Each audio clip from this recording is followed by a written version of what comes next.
So hi everyone, I am Hind Gacem, a PhD from Télécom Paris Tech in Paris. I will present for you the work I did with Gilles, James Eagan and Eric Lecolinet. And this work is about the relationship between guidance technique using steerable projector and spatial memory. So our main objective was to study a specific kind of spatial memory, which is learning object location. The object to be learned may be a part of a very complex environment, such as control rooms in submarines or books in libraries. Another example is the control room in nuclear plants, where we have thousands of objects spread out on the walls of the room, and where the main task is to manipulate those objects. So before to manipulate them, the users should first locate them, which makes his task difficult and time-consuming. This is why the expert users or operators in such environment are trained to learn their environment. So the real use case of training operators was our main motivation in this study. So because locating objects is so difficult, there were many guidance techniques in literature to help people to find and locate objects rapidly and easily. However, expert users should be able to interact with such complex environment in any situation. They should be able to find any control at any time. And because it's safety-critical context, users should not rely on edge system but on their training. And so these people need to memorize object location in this environment. However, learning object location in this context is difficult because the environment is large and complex, and because there are many objects which are difficult to identify from distance. So what's the problem? So let's summarize. Here we have a context of complex environment with thousands of objects. And in one hand, we have users who should learn this environment. And in other hand, we have guidance technique which helps people to find quickly and easily this object. However, the question is, if we use this guidance technique in training, do this will help users or hinder their learning? So we focus on a specific type of guidance technique which use steerable projector. Here is an example called projection augmented arm, a technique we have proposed previously in Interact 2015, and another one called Searchlight, proposed by Butts et al. These both techniques use an automatic system which controls the movement and the position of spotlight in the environment. And the spotlight is used to highlight a given target. Here is a video showing how a projection augmented arm works. So the users need to select or click on a button, and then the arm moves automatically and highlight a given object in the environment, a given target. And the user need only to follow the arm, which is always in his field of view, and see the highlighted and find the highlighted target. We have shown that that such techniques reduce search time and facilitate search. This is because they are always visible to the user, and because they are inspired from intuitive guidance technique, which is pointing with the arm to show the direction. However, using an automatic steerable projector makes the user more passive in localization. He has only to look for the arm and follow it. And it reduces kinesthetic feedback which can be experienced by the user. So now what we want to know is what will be the impact of these two characteristics on the learning.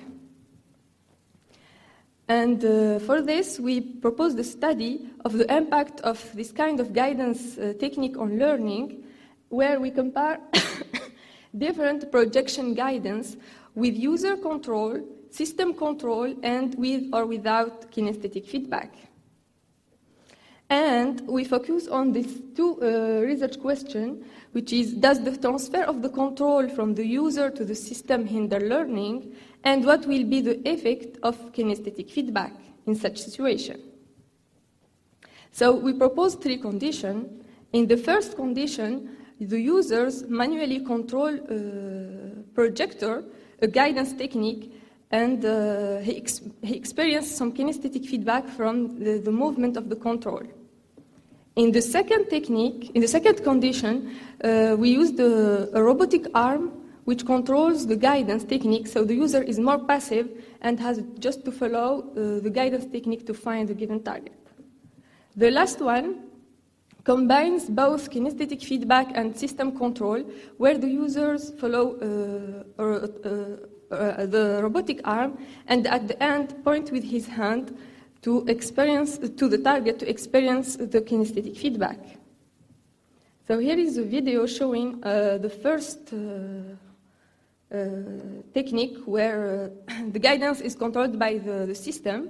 So the users only follow the robotic arm and try to memorize the target, the highlighted target.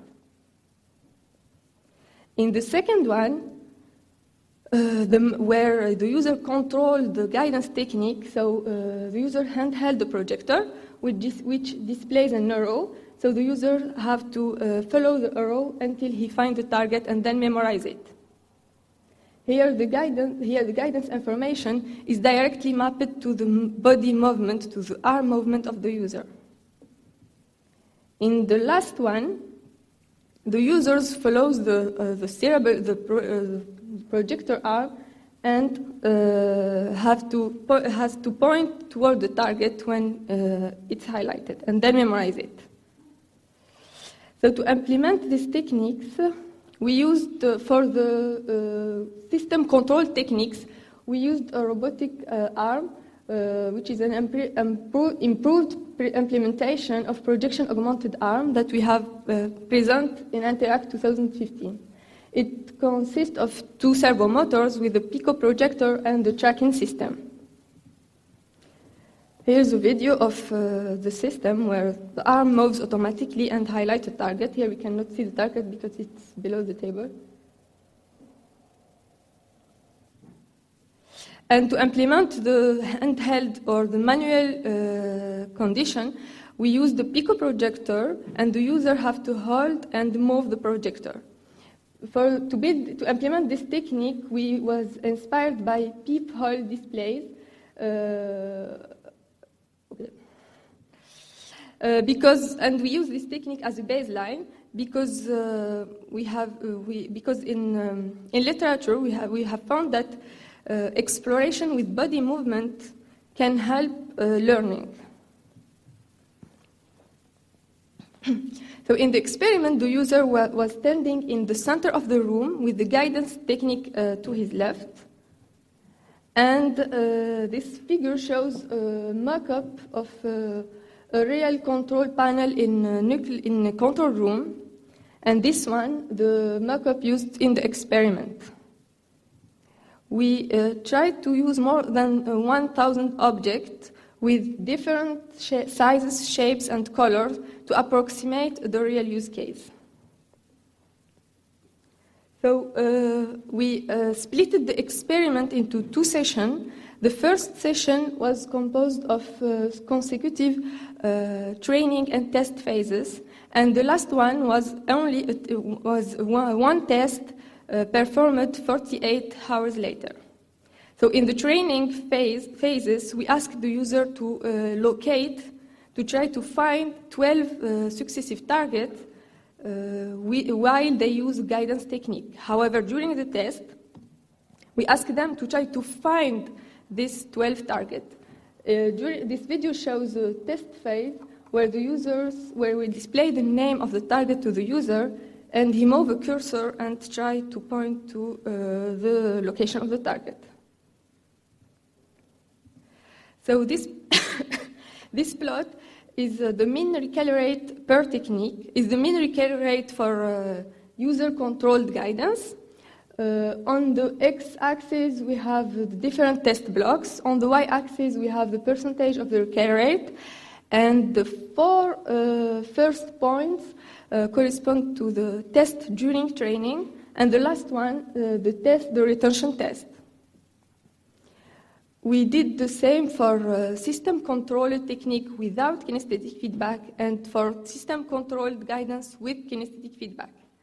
So if we compare the blue plot with relative to the red and the green one, we see that the performances are lower, are worse with handheld guidance technique, with manual controlled guidance technique, which is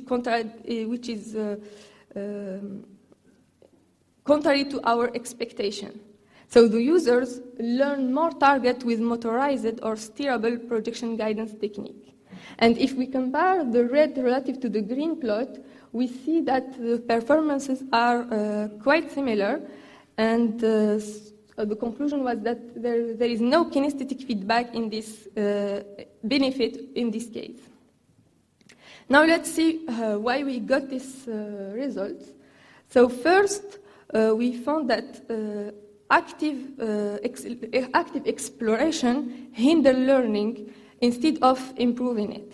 So the first assumption, our first assumption was that if the user is active during localization, this does not mean that it's active active in learning. And the second is that controlling the device during localization may divide users' attention.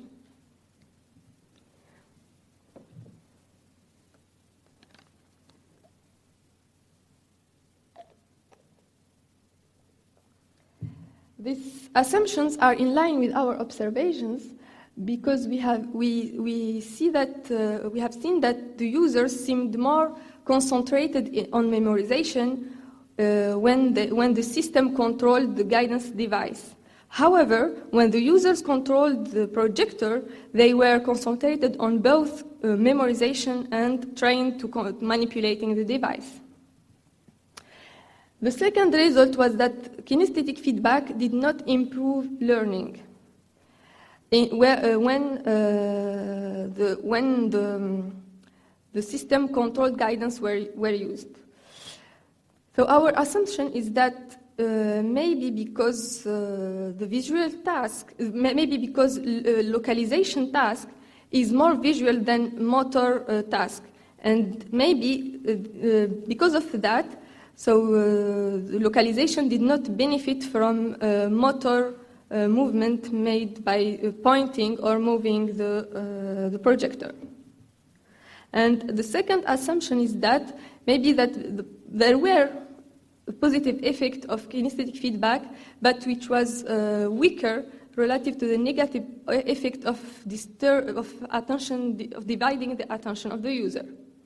The last assumption, which should be verified with more studies, is that maybe because we use some kind of robotic arm which looks like a human arm, the users experience some kind of kinesthetic feedback which is outside of their body, which makes no difference between pointing with the arm and seeing the robotic arm moving in their field of view.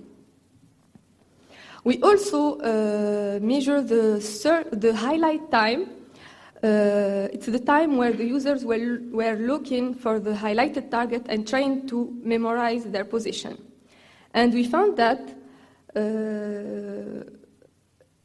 not only the users were able to learn more target with system-controlled guidance, they spent also less time looking and trying to memorize this target. As conclusions, in this work, we tried to understand the relationship between projection guidance technique and spatial learning, and we focus on the steerable projection-based guidance technique. And we found that system control can help spatial learning, which is contrasting with our first expectations. And we found that active control and kinesthetic feedback are not sufficient on their own to improve spatial memory. So thank you for your attention.